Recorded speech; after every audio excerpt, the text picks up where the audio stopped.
Hi friends, இன்றைக்கி நம்ம கிச்சனில் மஷ்ரூம் மசாலா எப்படி செய்கிறதுன்னு பார்க்கலாம். முதல்ல ஒரு பேனில் 2 ஸ்பூன் எண்ணெய் எடுத்துக்கலாம். அதில் கட் பண்ணி வச்சுருக்கிற மஷ்ரூமை சேர்த்துக்கோங்க. கொஞ்சமாக உப்பு, மஞ்சத்தூள் சேர்த்து 2 நிமிஷம் நல்லா வதக்கிக்கலாம்.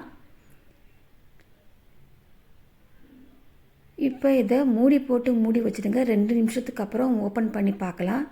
மஷ்ரூம்லேருந்து தண்ணி எல்லாம் வந்திருக்கு. இது நல்லா ட்ரை ஆகணும், அது முடிய வெயிட் பண்ணலாம். இப்போ இதை ஒரு தட்டில் மாற்றிடலாம். அதே பேனில் 3 ஸ்பூன் எண்ணெய் எடுத்துக்கோங்க. எண்ணெய் காஞ்சதும் சீரகம் சேர்த்துக்கலாம். 1 ஸ்பூன் இஞ்சி பூண்டு பேஸ்ட்டு சேர்த்துக்கோங்க. இஞ்சி பூண்டு பச்சை ஸ்மெல் போகிற அளவுக்கு நல்லா வதக்கிக்கலாம். இப்போ இதில் கட் பண்ணி வச்சுருக்கிற வெங்காயம் சேர்த்துக்கலாம். தேவையான அளவு உப்பு சேர்த்துக்கோங்க. இதை நல்லா வதக்கிக்கோங்க. கோல்டன் ப்ரௌன் கலர் ஆற முடியும் வதக்கிக்கணும். இந்த அளவுக்கு வதங்கினதுக்கப்புறம் ஒரு தக்காளியை மிக்சியில் போட்டு அரைச்சி இதில் சேர்த்துருக்கேன். இதையும் 2 நிமிஷம் நல்லா வதக்கிக்கணும்.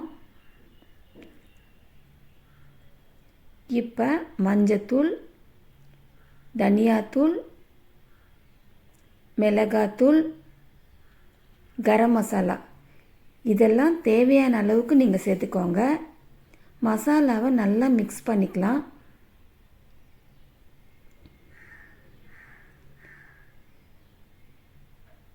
மஷ்ரூமை இதில் சேர்த்து மசாலாவோட நல்லா மிக்ஸ் பண்ணிக்கோங்க.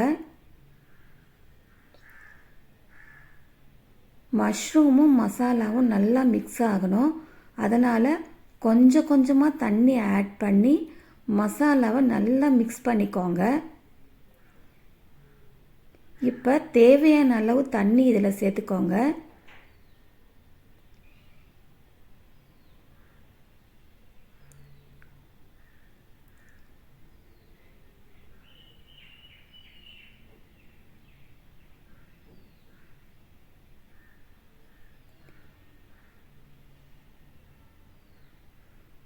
காரம் உப்பெல்லாம் கரெக்டாக இருக்கான்னு செக் பண்ணிக்கோங்க.